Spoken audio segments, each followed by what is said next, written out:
Televidentes, bienvenidos a Matemágica, programa de sensibilización en matemática e historia de la ciencia, original de San Rafael Televisión.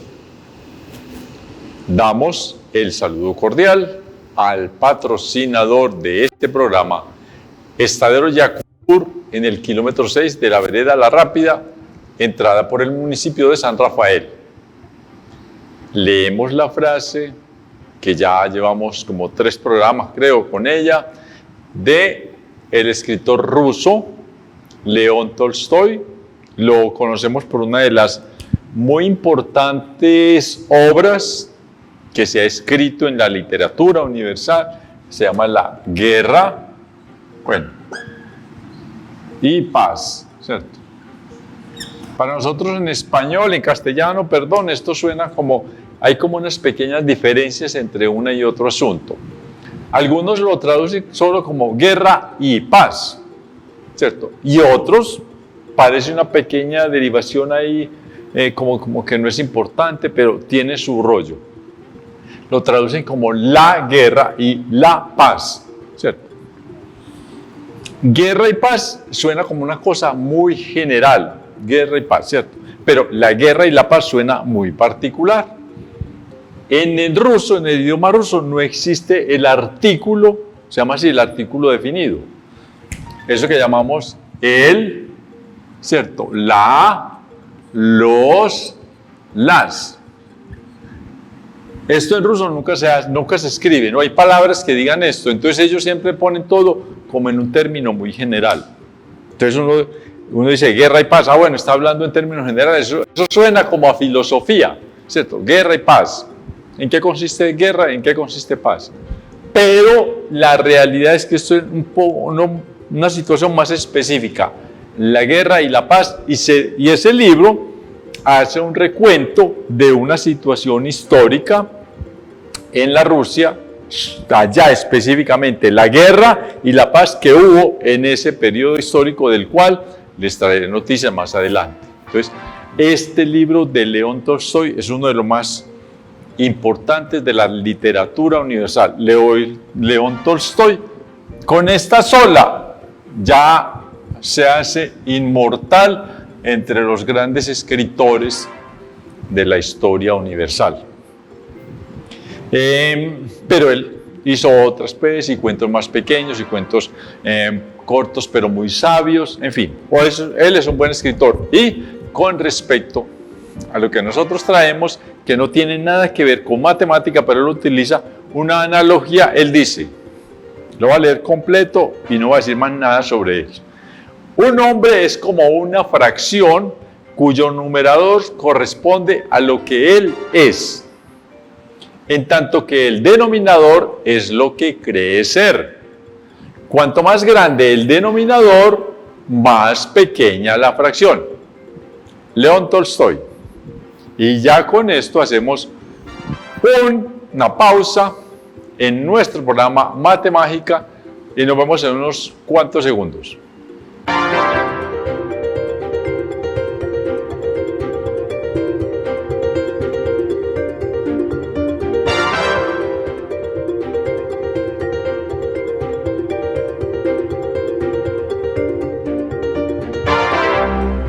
Amables televidentes, gracias por regresar.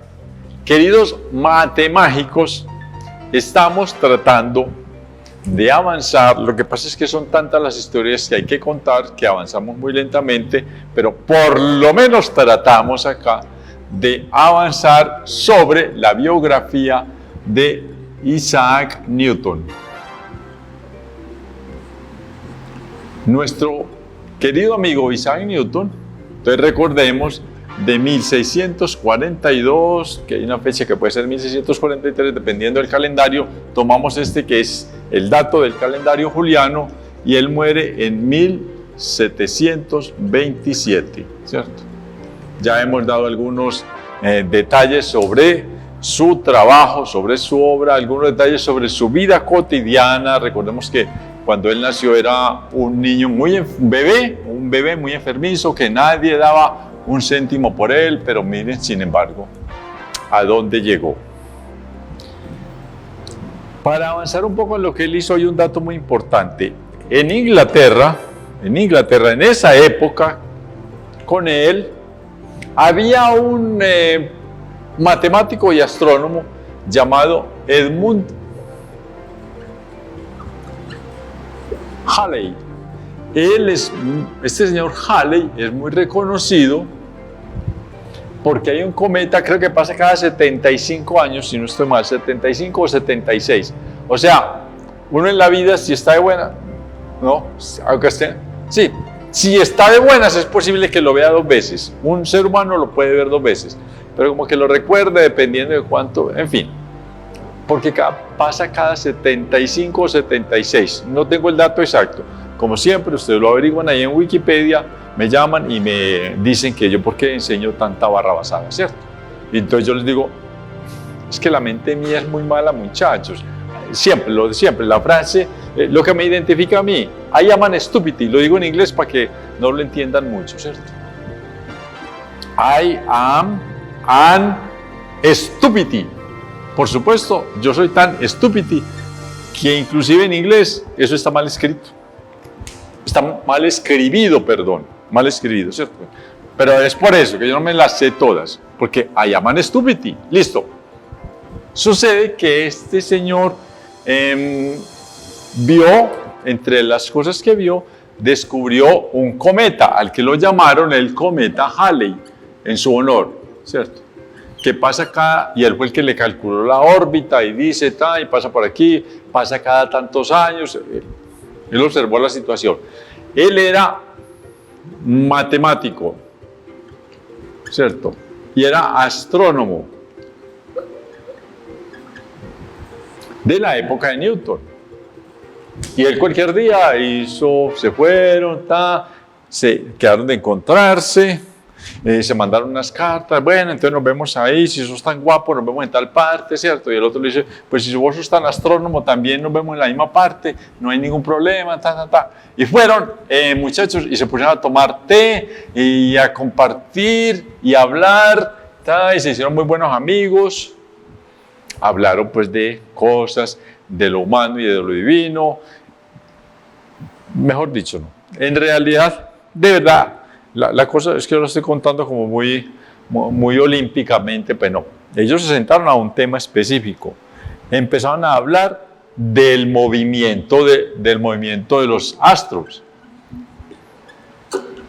¿Cierto? Esto en realidad tiene un nombre sencillo. ¿Cómo se mueve? Movimiento, sencillo no, más técnico.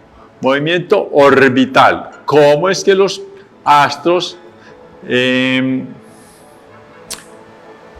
describen sus órbitas, ¿cierto? El movimiento orbital de los astros.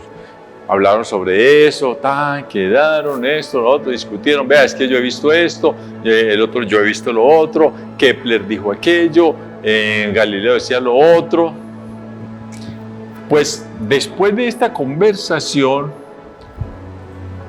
2,5 años después, ¿cierto? ¿Qué quiere decir 2,5? Vamos a ver, pues, vamos a hacer matemática, alta matemática. ¿Qué es 2,5 años? ¿Cierto? ¿Cuánto es eso? Son 2 años y 6 meses. Pero ¿cómo así? No es que es 0,5. Entonces ya, si fueran 2 años, serían 2,6, ¿cierto? ¿Cómo así que 2,5? No, es que esto está en el sistema decimal. Y esto no es el sistema decimal, esto es otra cosa que... Esto estaría casi como en el sistema duodecimal, ahí sí, ¿sí? O sea, aquí contamos de 1 hasta 10. Y aquí sería contando de 1 hasta 12. Así lo podríamos hacer así, pero nosotros siempre nos basamos en de 1 a 10. Por eso decimos 2,5. El punto 5, acuérdense, el punto 5, ¿y qué dice? Muchachos, ¿qué me hicieron el borrador? Bueno, en fin.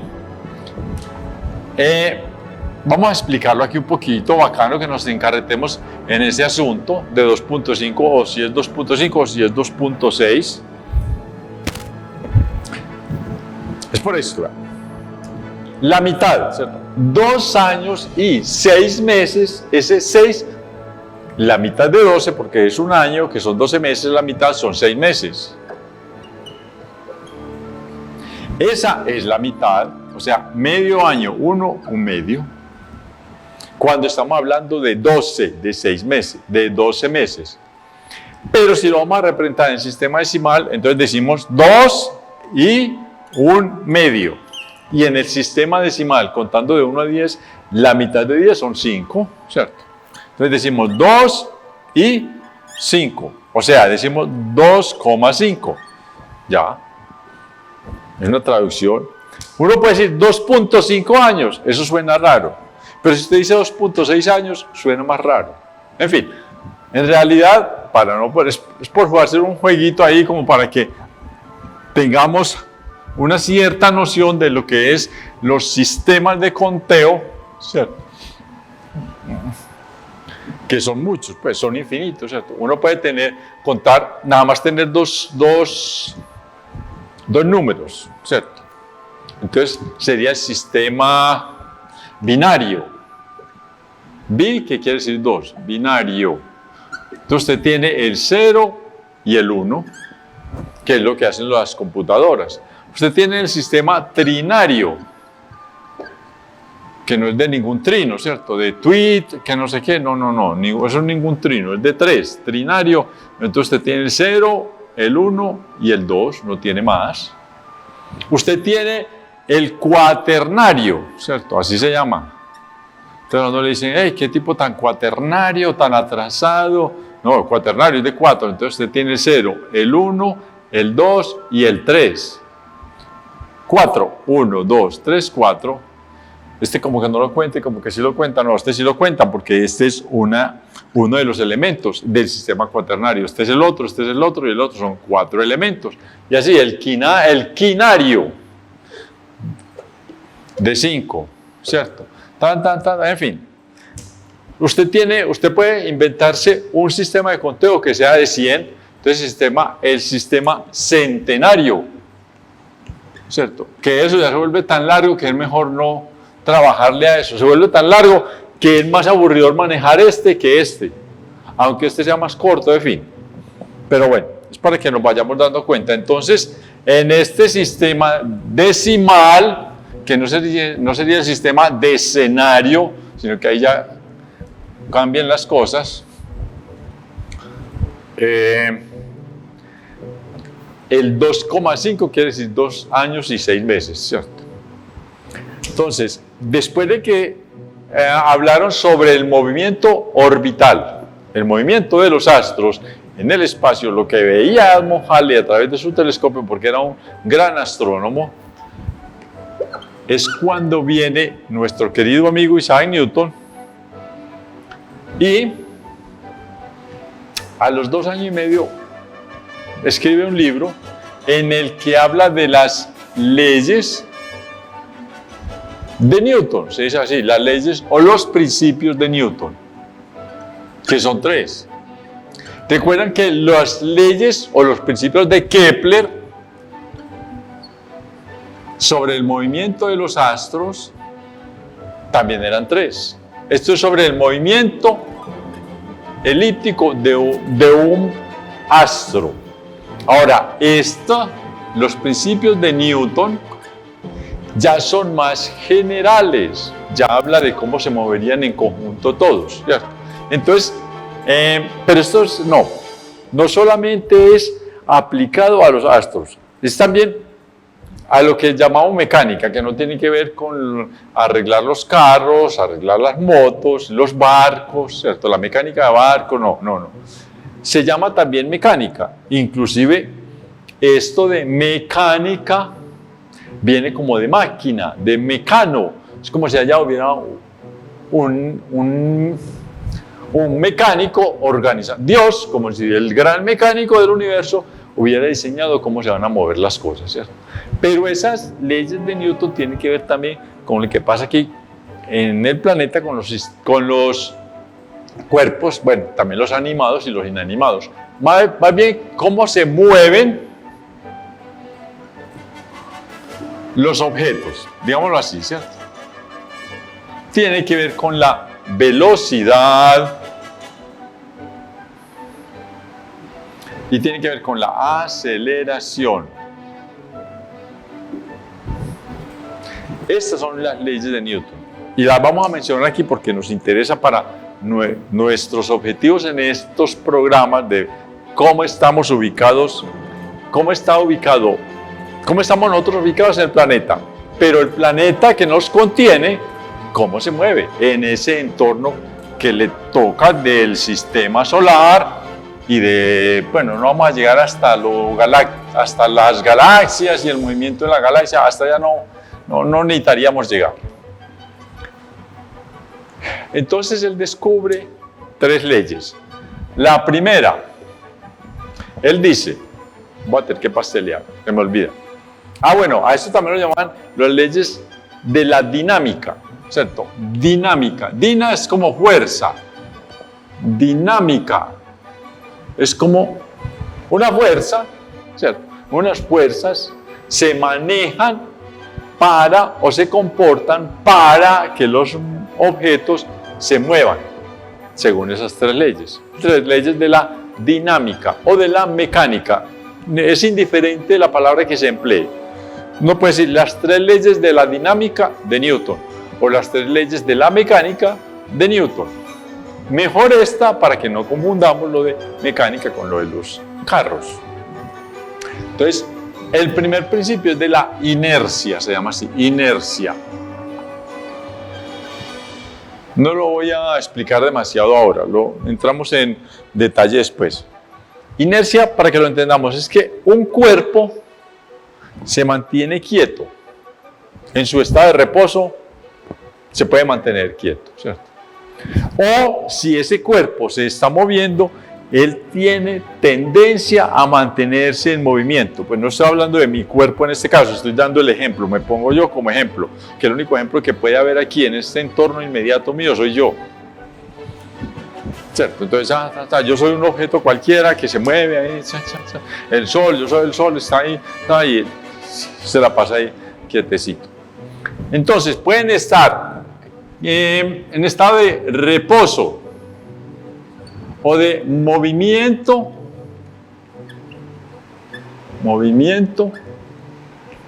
La tendencia es a mantenerse en ese estado. Si está quieto, tiene la tendencia a mantenerse quieto. Si está en movimiento, tiene la tendencia a estar en movimiento. Y aquí viene la condición. Salvo que, a no ser que venga una fuerza, ¿cierto? Una fuerza los intervenga y entonces les cambie ese estado. Entonces, si está en reposo, lo empuja. Bueno, ya. Entonces ya este cuerpo se mueve, pero porque otra fuerza externa a él mismo lo puso a moverse. O que se estaba moviendo, vino otra fuerza, entonces el carro, ¿cierto? Un carro. Y si usted le pone un tanque de combustible y cada vez que se le esté agotando, usted lo llena, ¿cierto? Y lo deja prendido y él sigue y sigue y sigue y sigue. Salvo que se le acabe el combustible, que es otra fuerza. Entonces ahí sí se va a quedar quieto. Y él se mueve y se mueve y se mueve. O a no ser que venga otro carro, lo choque, en fin, o que vengan un montón de personas y se le pongan adelante de frente y pise 50 o 60 y los mate y los acribille y los asesine y le saque harta sangre, hasta que al final ya de tanto muerto debajo, ese carro ya no puede mover, ¿sí o no? Uy, qué historia tan truculenta, muchachos. Esta sí es el peor chiste que yo me he tirado. Listo, entonces listo, la fuerza está. Si está en movimiento, tiende a permanecer en movimiento. Si está en reposo, tiende a permanecer en reposo. A no ser que venga una fuerza externa y le cambie ese estado. Listo. Ese es el primer principio. Ahí no hay matemáticas, esto se puede calcular después, ¿cierto? Pero en ese momento, como principio, nada, no hay ninguna matemática. Viene el segundo principio de la dinámica de Newton, que es que una fuerza, para que un cuerpo se mueva, la fuerza que hay que aplicarle depende de la masa del cuerpo y de la aceleración que le queramos imprimir, ¿cierto? Esta fuerza depende de qué tanto peso, masa tiene ese cuerpo, ¿cierto? Y qué tanta aceleración le queremos imprimir. Entonces, para que ese cuerpo, la misma masa, Oscar Giraldo, ¿cierto? Para que acelere más rápido, yo lo tengo que empujar más duro. Eso es todo. Ese es el segundo principio. Y el tercer principio es el de acción y reacción, ¿cierto? Acción y reacción. Acción y reacción. Yo estoy acá, quietecito, y entonces alguien me quiere pegar el codazo y adueñarse de la clase, ¿cierto? Entonces me pegar el codazo. Él me pega el codazo, pero pegarme el codazo aquí en el costado, ¡pa! ¿Cierto? El cuerpo mío trata de empujarle el codo también de para allá.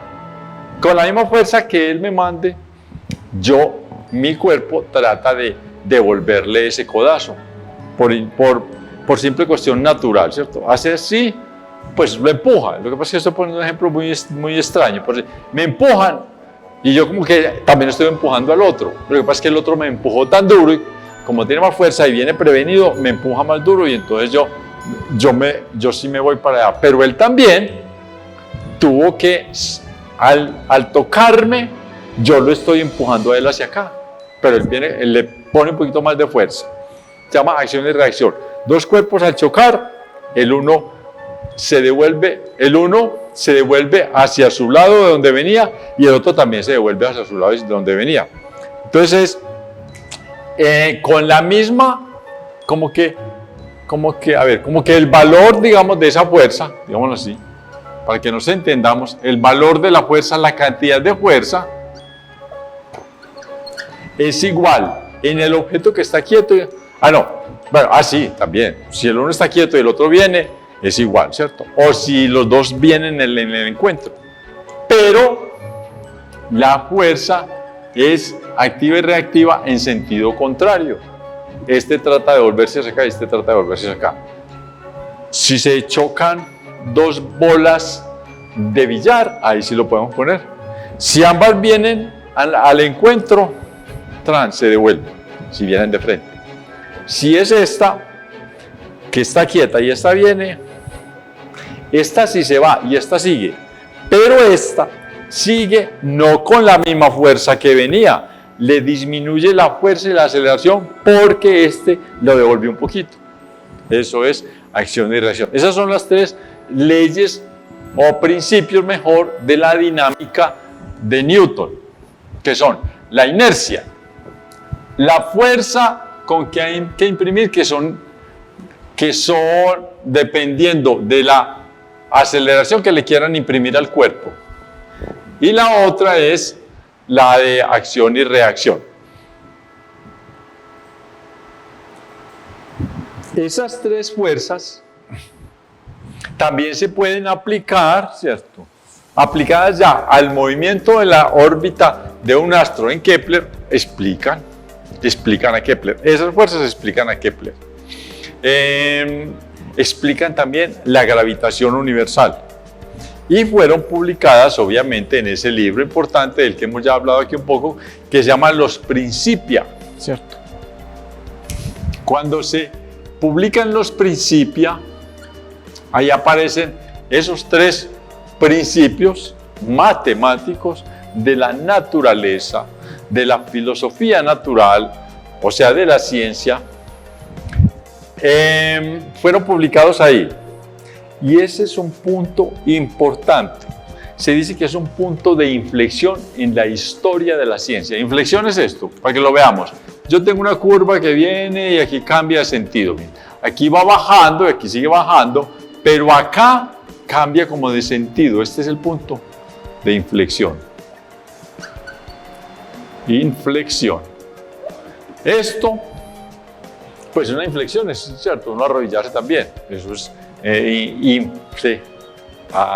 Ahí sí me mataron, muchachos. Con todo lo que yo sé de palabras del mundo, yo me conozco, ¿saben? El montón de idiomas que yo me sé que no tiene ni contadero. Me sé muchos idiomas y me sé todas las palabras de cada idioma, y esta sí me mató.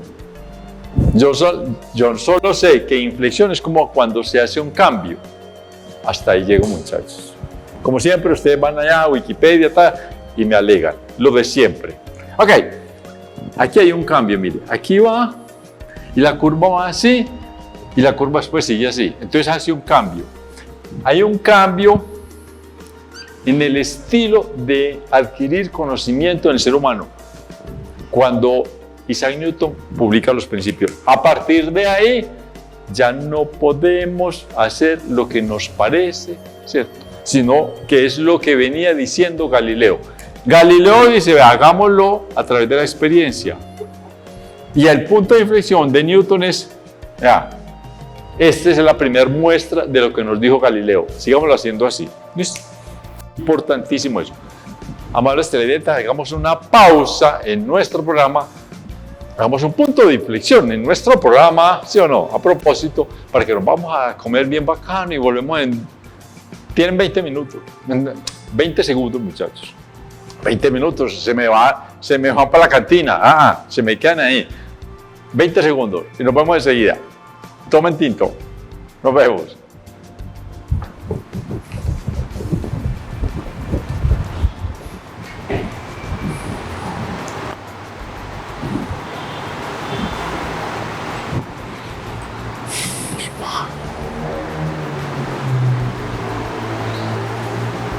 Listo.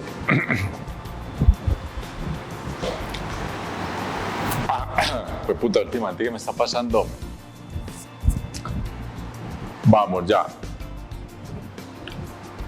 1, 2, 3.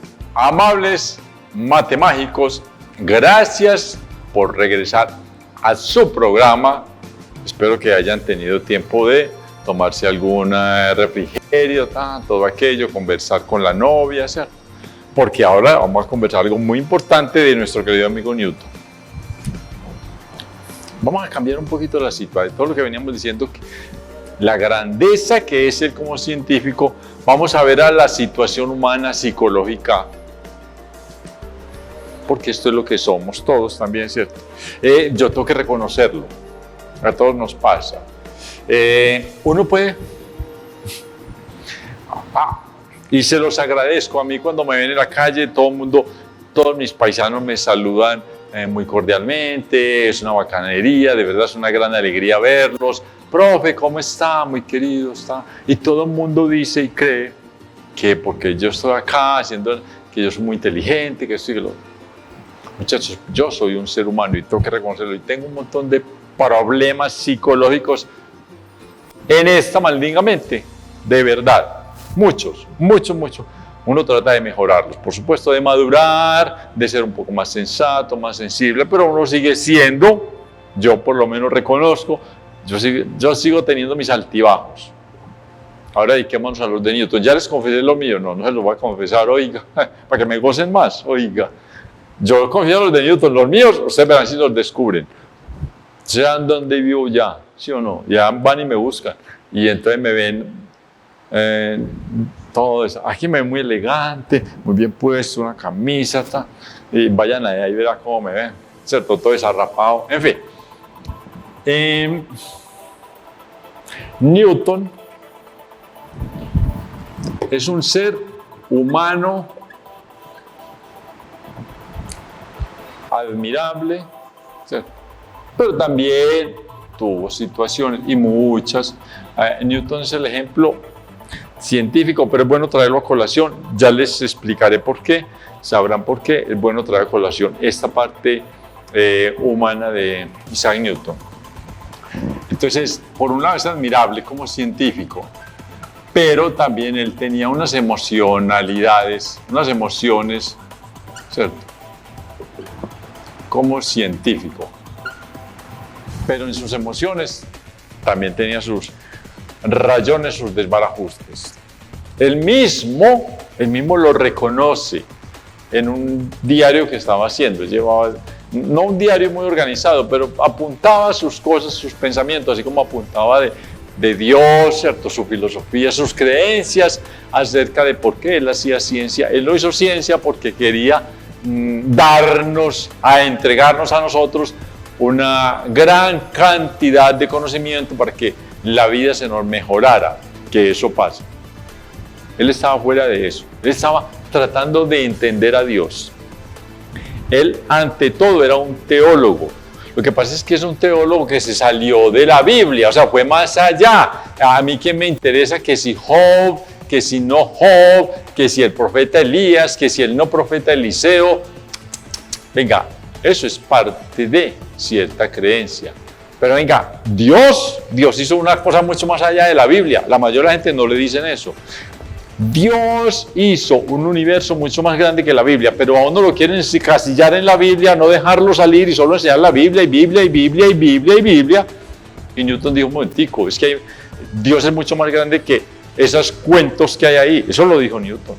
Con todo respeto, pero él lo dijo.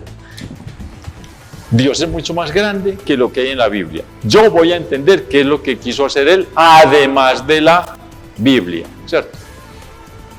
Entonces, él se hizo científico, fue para entender mejor el punto de vista teológico. Y terminó descubriendo los 3 principios de la dinámica, que son, según él, una creación divina, ¿cierto? O sea, una creación de Dios. Creación divina. Perfecto. Pero por el otro lado, que es el que nos va a interesar ahora en este espacio de nuestro programa, él en su diario, que les venía diciendo que no era un diario bien organizado. Querido diario, el día de hoy fui y compré plátanos. ¿Cierto? Querido diario, ¿cuál le parece que hoy mi papá no se ganó la lotería? Eso pasa todos los días, hombre. No ganarse la lotería, eso pasa todos los días. Listo. Escribió, vea. Voy a contar mis pecados, dijo Newton. El primero, ¿cómo les parece? Él tenía ya estaba a punto de irse para la universidad. Pero él hizo un examen de conciencia también, no culpándose, de verdad no culpándose, tratando de entenderse él como criatura creada por un ser divino enorme al que hay que agradecerle todas aquellas cosas, ¿cierto? Vea, yo también hice unas cosas y confiesa ahí. Les voy a contar, muchachos, querido diario, ¿cómo les parece que cuando yo tenía como 11 años, él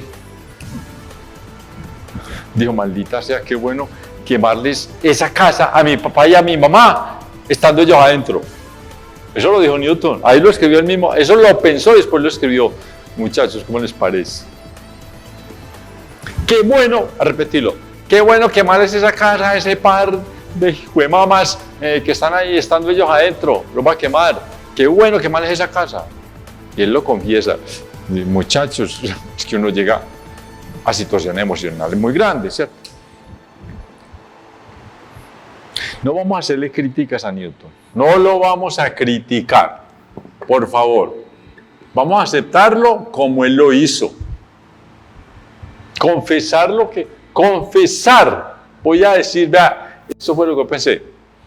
Ya es de haber confesado, de haberse confesado él a sí mismo, consigo mismo, y habérselo dicho al público, muy teso, pues esto ya merece todo el perdón del mundo, ¿cierto?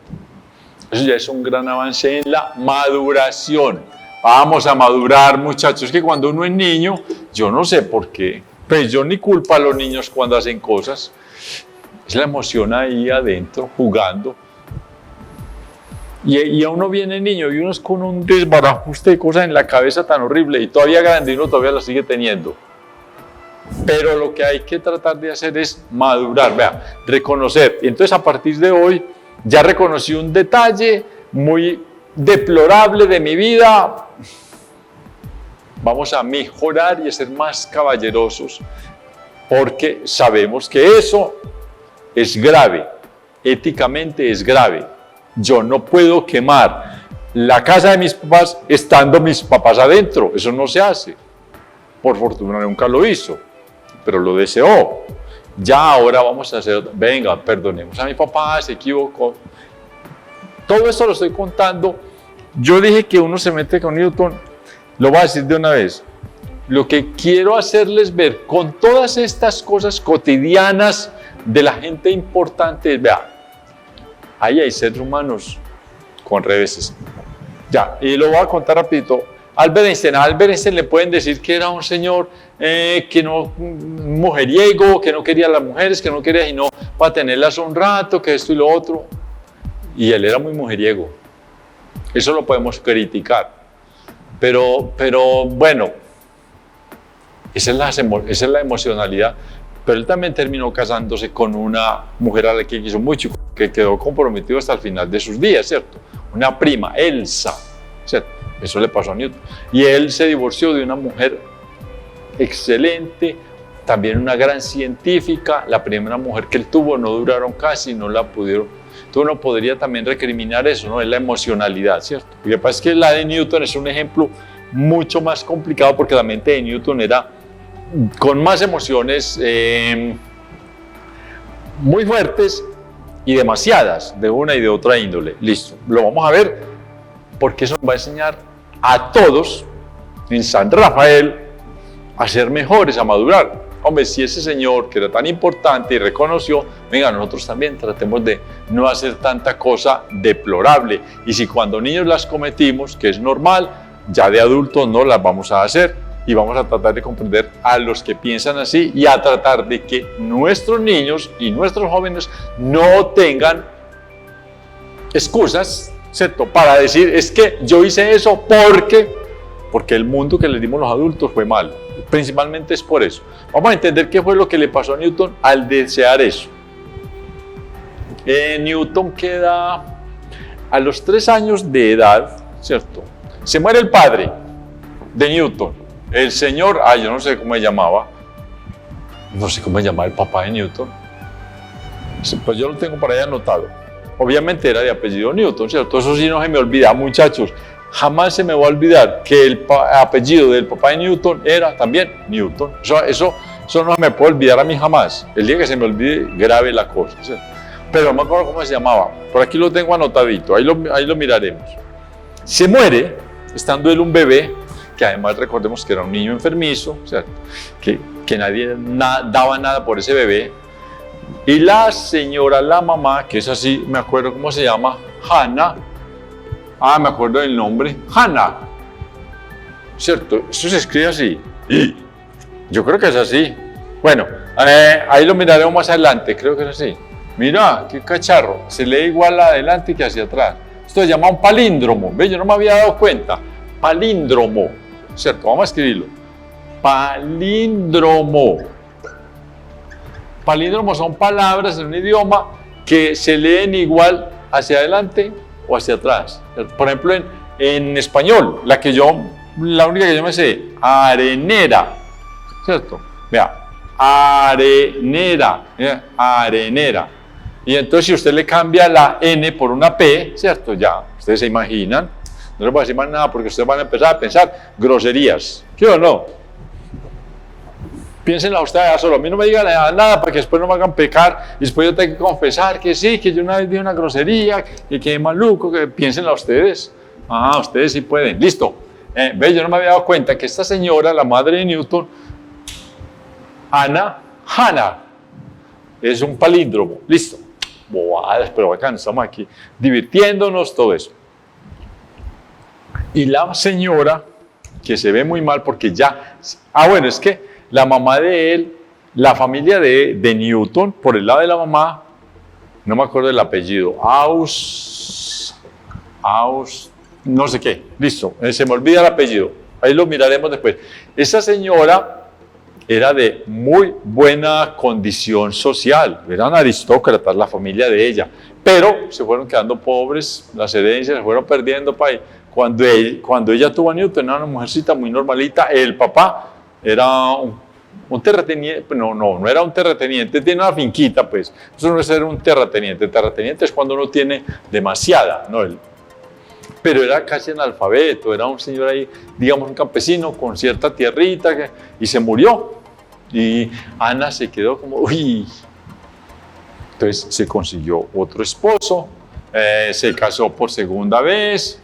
Newton tenía 3 añitos, se quedó a vivir con la abuela.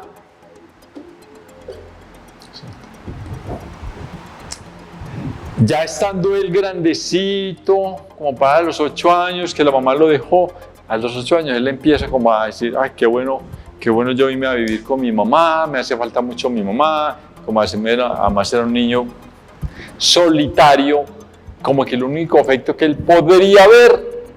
De pronto, la abuela, en esas épocas las abuelas eran muy distantes, en fin, la abuela no era lo más tierno del mundo, y él con seguridad añoraba a su mamá. Y tenía ganas de que su mamá lo recogiera, perdón que me vuelvo un poco sensible en esto, que su madre lo recogiera, lo recibiera, pero el nuevo esposo de ella no, a mí ese peladito, yo no me voy a encartar. Doloroso. Newton supo eso. Newton supo que el padrastro no lo quiso aceptar, no lo quiso adoptar, lo dejó allá con la abuela. Eso lo marca uno. Entonces Newton quedó.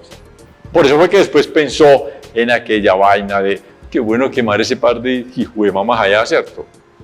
Es eso. O sea, son dolencias psicológicas. La psicología uno cree que no, pero a veces es peor un dolor psicológico que un dolor de muela. Con seguridad, porque si un dolor psicológico le puede quedar a uno toda la vida. El dolor de muela, sáquese esa muela. ¿Cómo se saca usted los dolores? Mejor que no los tengan. Y para sacar un dolor psicológico se necesita un profesional bueno que venga a uno y lo ayude y uno,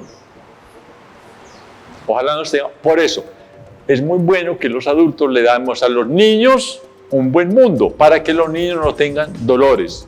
Eso es muy difícil, que el mundo sea bien, pues exacto, que nadie sufra nada, pero mientras menos situaciones, mejor. ¿Listo?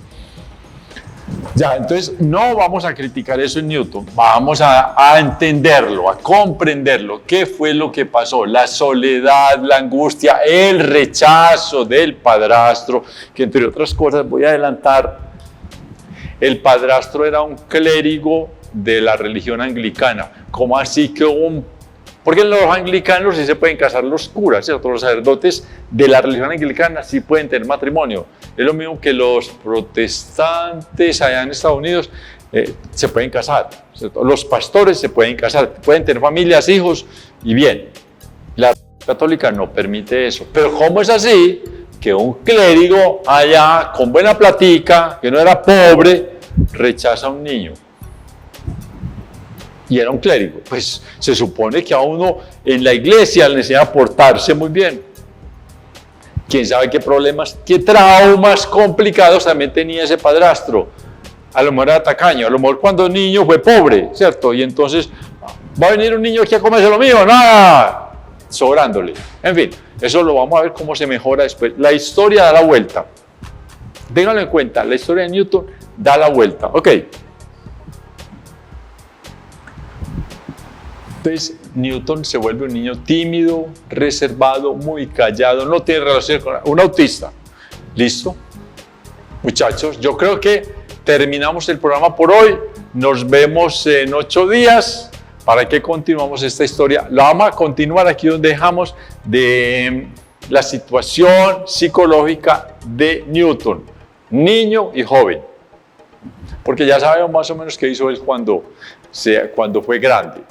Para que vean que tampoco uno necesita ser un traumado toda la vida y angustiarse en eso, sino que puede darle la vuelta a la psiquis personal y ser un hombre de bien, ¿cierto? Una persona, un hombre no, una mujer, un hombre de bien, una persona de bien. Nos vemos entonces dentro de 8 días para continuar con la historia cotidiana mental de Isaac Newton. Buena suerte.